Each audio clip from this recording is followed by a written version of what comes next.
travel from Canada and Mexico was down double digits in March. International tourism to the United States has taken a hit. A loss predicted to cost billions. We're the tourism capital of the world. There's no place like this. And there may be a little bit of nationalism, but I doubt it. I actually doubt it. New data shows a massive drop in demand for air travel between Canada and the U.S., forcing airlines to cut seats and scale back routes. There was nobody in my row. It was really shocking. I've never been on a flight like that. American tourism is on the verge of collapse. International visitors used to pour $181 billion into the U.S. economy. Now, that number has fallen to $169 billion, a nearly $13 billion loss. But this isn't just about numbers. It means mortgages going unpaid, parents choosing between medicine and meals, and small business owners losing everything they've built. And it gets worse. Out of 184 countries tracked, America is the only one seeing this kind of collapse. Major markets like Europe, Mexico, and Canada are pulling away. And for some states, the damage may be permanent. In this video, we'll break down the 10 states most affected by the collapse, where resorts are empty and hope is running out. Number 1 might be the most shocking fall from grace you'll hear all year. Number 10, Arizona. If you've ever stood at the edge of the Grand Canyon and felt small in the best way possible, then you know the power of Arizona. It's where people come to breathe, to wonder, to feel alive. But right now, the state's under intense pressure. A reckless federal bill has already set off a chain reaction. On June 11th, Governor Katie Hobbs announced that 69,000 jobs are gone, $58 billion in investments have vanished, and confidence in Arizona's future has been shaken to its core. And just as the wounds were beginning to show, another blow landed: the collapse of U.S. tourism.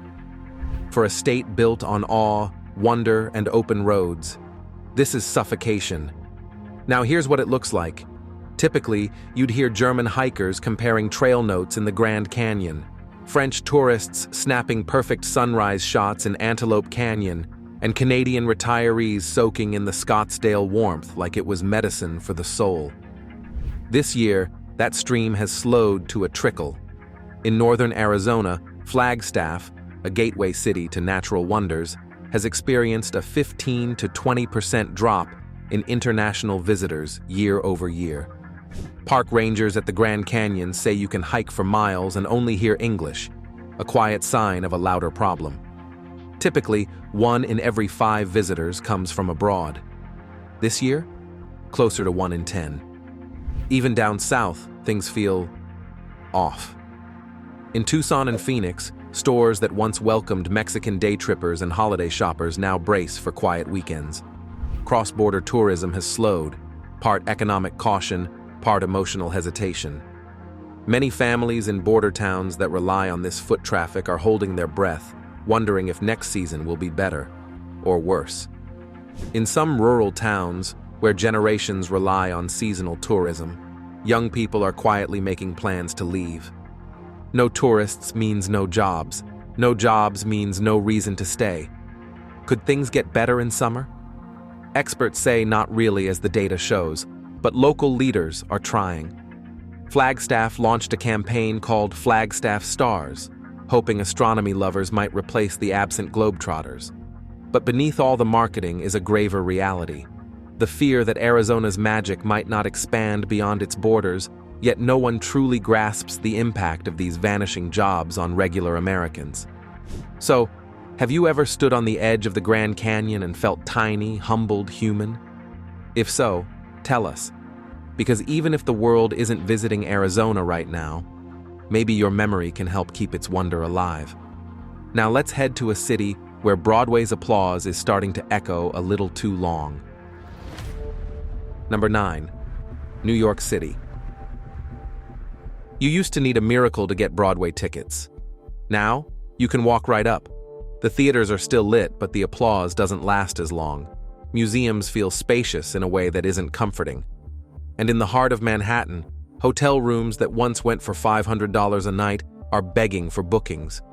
You see, NYC was gearing up for its biggest year ever when 2025 started. 67.6 million visitors were expected. but the newest forecast slashes that down to 64.1 million, a loss of 3.5 million people, more than the population of Chicago. The streets of Manhattan are slowly getting empty. Fewer selfies, fewer accents. International arrivals are down 17%, a cut from 14.6 million to 12.1 million. And with them, so is the cash. Last year, tourism brought in 51 billion. At the end of this year, that number may be 4 billion lighter. Foreign tourists, the ones who tend to stay longer and spend more, are staying home. And in a city where they drive half the tourism dollars, the effect is immediate. What's causing the drop? Policy and perception. Under President Trump's second term, immigration enforcement has become headline news, and not in a way that invites visitors. Reports of tourists being detained, like 2 German citizens held for 4 weeks despite valid visas, have rippled across Europe. Meanwhile, a wave of political rhetoric and economic tension with Canada has sparked a quiet boycott. Canadians, historically New York City's largest international tourist group, are booking fewer trips. Summer and fall bookings from Canada? Down 30%. One business owner says, European travelers are pulling back too, reconsidering trips amid fears of border harassment and uncertainty around tariffs. Summer rooms that used to be booked 6 months in advance are going empty. Visits to popular landmarks are declining. The Empire State Building Observatory reported a 4.6% dip in first quarter attendance. And remember, nearly half its visitors are typically international. Tour operators, especially those serving foreign language groups, say ridership is down 25%. Travelers are opting for shorter trips, cheaper activities, or skipping New York altogether. To fight the tide, the city has launched the I Love New York campaign targeted at international tourists. But even the agency behind the campaign admits they're in a tough spot. Rebuilding trust takes time. And in tourism, perception is everything. So, what happens when the world's most famous city no longer feels inviting? What happens when politics pierces the promise of liberty? We want to hear from you. Do you think this is ending anytime soon? Because if you think this is bad, wait until you see what's happening in the next state. Number 8. Florida. Florida, long the crown jewel of American tourism, where theme parks dazzled, beaches beckoned, and vacations turned into lifelong memories, is now grappling with an unignorable decline. While official reports cite a modest 3.4% drop in visitors for 2025, the reality on the ground is a different story. To make things worse, anti-ICE protests have turned dangerous in Florida, resulting in violent clashes, arrests, and pushing even loyal travelers to reconsider ever coming back. Miami is seeing a sharp fall-off in Mexican travelers. Canadian snowbirds, who usually trade winter coats for sunscreen, are going elsewhere. In April, airline bookings from Canada to Florida plunged massively, dragged down by tariff tensions and shifting diplomatic winds. But behind those numbers are real people, real losses. Walk through Orlando's theme parks, and you'll notice fewer families with maps and cameras. Some resorts have cut weekday hours, and a few attractions have quietly shut their doors. In Miami, the upscale hotels that used to hum with business travelers from Mexico City or art lovers from Berlin are half empty. But the echo isn't just felt in hotels and airports, it reaches deep into the neighborhoods. In Little Havana, local diners that once served queues of tourists now count empty booths and quiet afternoons. In Central Florida, where international visitors used to stay longer and spend more, it's the servers, the cleaners, the drivers, ordinary working people who are feeling the squeeze. Fewer tourists mean fewer tips, fewer hours, and fewer reasons to stay hopeful. Nearly 3,900 hospitality jobs have already disappeared, and those still employed wonder if they're next. Still, Florida is trying to fight back. Visit Florida has flipped its marketing script, turning to domestic travelers in the Midwest and Northeast. Internationally, they're casting a wider net. Brazil, the UK, anywhere that might send a few more travelers across the sea. But who can say if this will bring back the buzz of late-night Miami streets and orange-lit coastline drives Florida is known for? If you've been to Florida in the last decade, tell us in the comments. What part of Florida would you never want to see lost? Because soon, those memories might be all we have left. You've seen tourism fail in Florida. Now let's talk about where it's life or death. Nevada. Number 7. Nevada. Vegas used to be the place where dreams came to life, but now, it's where a lot of people are waking up to a harsh new reality. The once glittering capital of nightlife and over-the-top spectacle is starting to lose its shine. The slot machines still spin, sure, but the crowds? They're thinning out fast. Whole wings of big-name hotels sit weirdly quiet. Big shows are getting canceled halfway through the season. And behind all those flashing billboards, there's a quieter crisis taking shape. Visitor numbers have dropped hard, down nearly 17% in just the first few months of 2025. And in a city where tourism runs the whole show, that's not just a bad look, it's a gut punch. More than 65% of Vegas's economy depends on travel and entertainment. So even a small dip in tourists, it hits casinos, restaurants, theaters, everything. According to the Las Vegas Convention and Visitors Authority, this is the first real slide in tourism since the pandemic days. So what's going on? Officials are blaming uncertain impacts of federal policy. In other words, Trump's aggressive trade, moves, and stricter entry rules are scaring off foreign tourists. One independent reporter talked to a few travelers and found out their concerns. And back home, people are paying the price. Nevada's jobless rate is now the worst in the country, 5.6%, compared to the national 4.2%.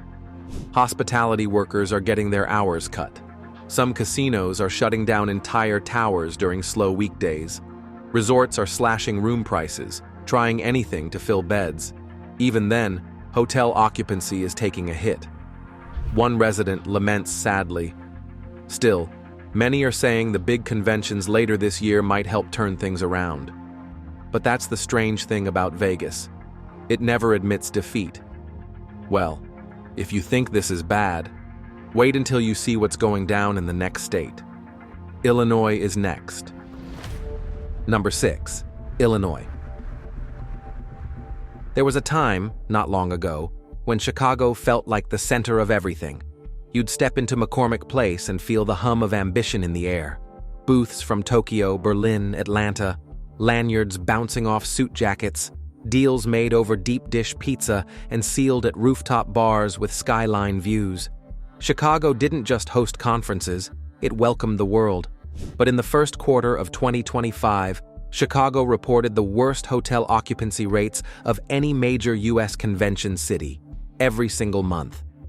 Since January, event after event at McCormick Place has been canceled, postponed, or pushed online.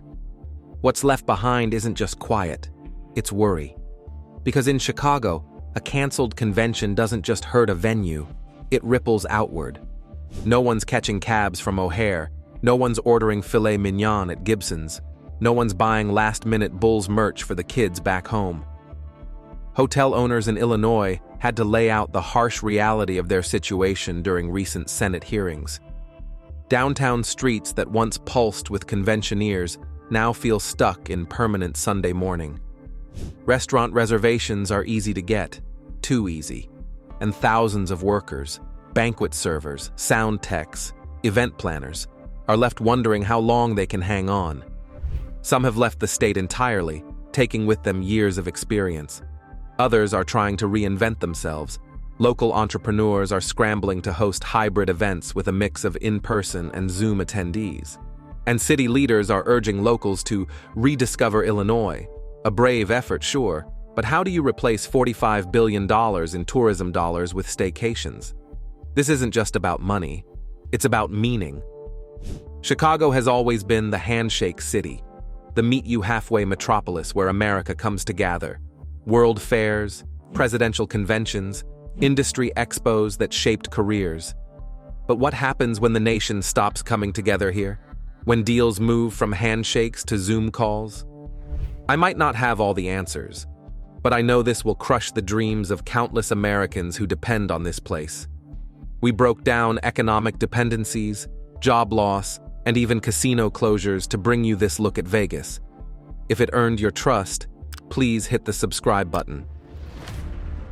Number 5. California. There was a time you could close your eyes and hear California, the hum of Venice Beach, the street jazz in San Francisco's Mission District, the languages colliding under the glow of Disneyland fireworks. Now, headlines highlight homelessness, exorbitant prices, and traffic gridlock, issues tourists no longer want to navigate. But it gets worse. For the first time since the pandemic, California's tourism engine is slipping into reverse. Projected visits are down by 11%, but sincerely, it's where the drop is coming from that hurts the most. International travelers. Once the beating heart of California's global identity, they're now fading from the picture. A 9.2% decline in international arrivals is expected this year. Mexico and Canada, California's closest neighbors, are turning away. The reason? Politics, prices, and perception of crime. Tariffs, border tension, and sharp rhetoric from Washington have made the U.S. feel less like a welcome mat and more like a warning sign. The strong dollar adds salt to the wound. Canadian visits are expected to fall 20%. Mexican travelers, nearly 12% down. In 2024, foreign travelers poured in $26.2 billion here, propping up 1,170,000 California jobs. But now, the tourists are thinning out, and as they vanish, so does the paycheck for the single mom folding towels in Anaheim, the overtime hours for the line cook near Fisherman's Wharf, the side gigs for the Uber driver in LA counting on airport runs. Still, California's trying. Governor Newsom even showed up in an ad, smiling for Canadians, basically saying, "Don't let Trump's circus ruin your beach plans." It sounds almost desperate, and that's the point. Because even in a state this big, you can feel what's missing. The laughter, the accents, the quiet proof that the world still wants to come here, to dream, to spend, to believe in the myth of California. Now, even the myth feels like it's on pause. If that made your chest tighten, this next state might make you cry. Number 4. Tennessee. There was a time when Nashville was alive 24 hours a day. From honky-tonk bars on Lower Broadway to quiet cafes tucked in East Nashville, music wasn't just entertainment, it was oxygen. A city where dreams were strummed on 6 strings and poured into microphones over ice-filled whiskey glasses. Families planned vacations around CMA Fest, couples made memories under the neon lights, and hopeful musicians flocked from every corner of the country, chasing the spotlight. But 2025 has seen a brutal string of event cancellations and cutbacks. Iconic festivals that once drew hundreds of thousands found ticket sales so weak that some were postponed or scaled back dramatically. There are fewer crowds at the shows, the bars still open, but not every night. And the city that once echoed with fiddle solos and roaring applause now finds itself disturbingly quiet. But that's not the craziest part. Nashville lost over $40 million in entertainment revenue this year alone. Hotels downtown, once fully booked months in advance, now sit half empty even on weekends. CMA Fest, once the heartbeat of summer, had to scale back dramatically. Side stages were scrapped. In Memphis, blues clubs on Beale Street flicker like fading memories. Dollywood in Pigeon Forge has reported its lowest attendance in a decade. Even the Gatlinburg Strip, usually bursting with family foot traffic, is quieter than anyone can remember. The human toll is impossible to ignore. Session musicians are driving Ubers. Singers are selling their guitars. Sound techs and lighting crews are packing up and leaving town. And it gets even harder for business owners. Organizations like Music Health Alliance and MusicCares are doing what they can. But the truth is, this goes beyond economics. When the music stops, it feels like the soul of Tennessee is slipping away. Have you walked down Broadway at night, danced in Memphis, or sung along to a tune that felt like it was written just for you? Share your story below. Because in times like these, memories may be all we have to keep Tennessee's music alive. Number 3. Hawaii. There was a time when landing in Hawaii really did feel like stepping into a dream. You'd walk off the plane and be hit with the warm air, the smell of plumeria, and the sound of ukuleles playing somewhere nearby. Waikiki was full of newlyweds taking selfies under palm trees. The boats off Lahaina were packed with snorkelers heading to Molokini. In Hilo, you could hear live slack-key guitar near the banyan trees, while Kupuna chatted over fresh poi and papaya at the farmer's market. But lately, that dream feels like it's slipping away. At first, you might blame the homelessness crisis in the region, but it's more than that. The spirit has shifted. And with tourism in decline, the blow has been even deeper. Across the islands, resort wings are halting activities, not for renovations, but because there's no one to fill them. Tour companies are shutting down mid-season. Charter buses that used to carry Japanese tourists around Oahu's scenic loop now sit parked and collecting dust in Waipahu. International flights from Tokyo, Osaka, Seoul, and Sydney are arriving half-empty. Some are being cut altogether. Japan, which used to be Hawaii's biggest and most loyal tourist market, has barely returned post-pandemic. And Americans? More are staying home, grappling with credit card debt, climbing airfare, and everyday costs that keep going up. In a state where tourism fuels roughly 20% of all jobs, it's not just an economic problem. It's a crisis. On Maui, still trying to recover from the devastating 2023 Lahaina fires, has seen a reported 14.9% decline compared to previous years. Whole neighborhoods that once thrived off vacation rentals are now still. Some homes stand empty, not because they're being prepped for the next guest, but because the owners walked away. Small B&Bs in places like Hana and Kapa'a are being sold off to mainland investors or quietly shuttered. Even the plate lunch spots, the ones that have been there since the 70s, are starting to disappear. And apart from the absence of tourists and the effects of Trump's tariffs, one of the biggest problems is that wealthy buyers and Airbnb investors are purchasing multiple homes. They're taking what used to be long-term rentals and turning them into short-term vacation units. That's shrinking the supply of housing for locals, driving prices through the roof, and making it nearly impossible for many residents to afford rent, let alone ever buy a home. For many who were born and raised in this paradise, the beauty of their home became the reason they had to leave it. Now, most people just scroll past. But you stayed. You listened. That means something. If this story resonated, subscribe, and let's keep the truth loud. Number 2. Utah. Utah's red rock cathedrals and snow-dusted peaks have always drawn travelers chasing wonder. From Zion to Arches to Bryce Canyon, the Mighty Five were once a bucket list pilgrimage for international adventurers. Europeans, Canadians, Australians, the kind of travelers who flew across oceans just to hike those canyons at sunrise. That version of Utah, the global crossroads of outdoor adventure, is starting to disappear. In 2025, the downturn in international tourism has drastically affected the state. In some gateway towns, international visitors make up nearly half of all tourism. Now, Canadians, who usually account for close to 40% of Utah's foreign visitors, have dropped off sharply. Hotel bookings from Canada alone are down almost half the number last year.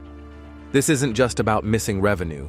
It's about rural towns watching their main source of life slip away. No crowds means no tips for the rafting guide. No bookings means the bed and breakfast stays dark.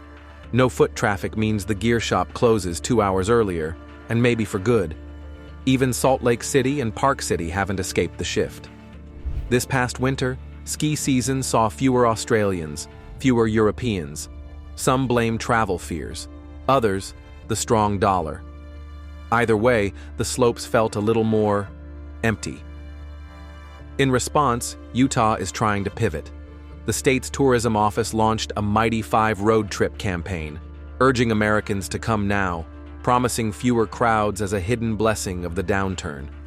They're also spotlighting the state's hidden gems, quiet trails, off-the-grid wonders, hoping to tempt domestic travelers back again and again. But for now, they're still stuck. So while Governor Cox is caught between cracking down on ICE protesters and trying to fix the mess, let's check out the final state. Number 1. South Carolina. South Carolina used to be a peaceful postcard. Horse-drawn carriages rolling through Charleston's historic streets, soft waves lapping Hilton Head's sunlit shores, and sweetgrass baskets passed down through generations. But in 2025, that postcard is curling at the edges. Tourism here wasn't flashy like Las Vegas or exotic like Hawaii, but it was steady, reliable. Families from Ohio, retirees from Toronto, Midwestern snowbirds, they came year after year for warmth, charm, and memories. But now, they're staying home. According to a report, short-term rentals in South Carolina have dropped by 13% compared to last year. Charleston's once busy carriage tours clatter through the streets half empty. Bed and breakfasts once booked out for months now offer desperate weekend deals. Even heritage tours, a backbone of the city's cultural tourism, are quietly disappearing. In Hilton Head, nearly 1 in 4 small inns and hotels were listed for sale in the first 3 months of this year alone. Hospitality jobs have dropped off a cliff, with unemployment in the food and service industries jumping by 18%. Domestic tourism spending across the state has cratered by more than $430 million, and that number continues to grow. The irony? South Carolina wasn't even heavily dependent on international visitors. It thrived on domestic tradition.